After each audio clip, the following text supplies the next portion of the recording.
मैं कहना चाहता हूं कि जिन भारत विरोधी और आतंकी संगठनों ने भारत माता के मस्तक पर हमला करके कई परिवारों के सिंदूर मिटाए थे, उन्हें भारतीय सेना ने ऑपरेशन सिंदूर के माध्यम से इंसाफ दिलाने का काम किया है। और इसके लिए आज सारा देश भारतीय सेनाओं का अभिनंदन कर रहा है। ऑपरेशन सिंदूर सिर्फ एक सैन्य कार्रवाई भर नहीं है, बल्कि भारत की राजनैतिक, सामाजिक और सामरिक इच्छा शक्ति का प्रतीक है। यह ऑपरेशन आतंकवाद के खिलाफ भारत की दृढ़ इच्छा शक्ति का और सैन्य शक्ति की क्षमता और संकल्प शक्ति का भी प्रदर्शन है। हमने दिखाया है, भारत आतंकवाद के खिलाफ जब भी कोई कार्रवाई करेगा तो आतंकवादियों और उनके आकाओं के लिए सरहद पार की जमीन भी सुरक्षित नहीं रहेगी।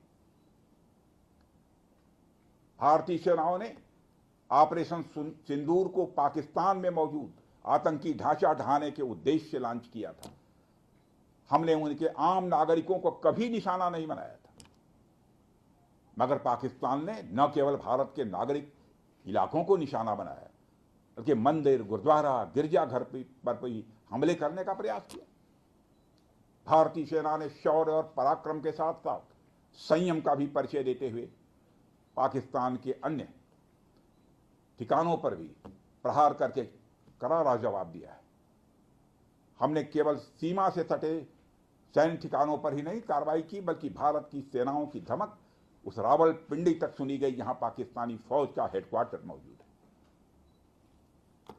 मित्रों, भारत में आतंकवादी घटनाएं करने और कराने का क्या अंजाम होता है, यह पूरे विश्व ने उरी की घटना के बाद देखा, जब हमारी सेना ने पाकिस्तान में घुसकर सर्जिकल स्ट्राइक की।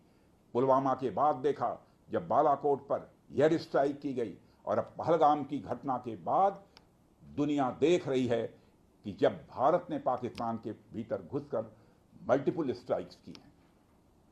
आतंकवाद के खिलाफ जीरो टॉलरेंस की नीति पर चलते हुए हमारे यशस्वी प्रधानमंत्री श्री नरेंद्र मोदी ने स्पष्ट कर दिया है कि यह नया भारत है जो आतंक के खिलाफ सरहद के इस पार और उस पार दोनों तरफ प्रभावी कार्रवाई करेगा। यह हमारे प्रधानमंत्री जी ने स्पष्ट रूप से यह संदेश दे दिया है।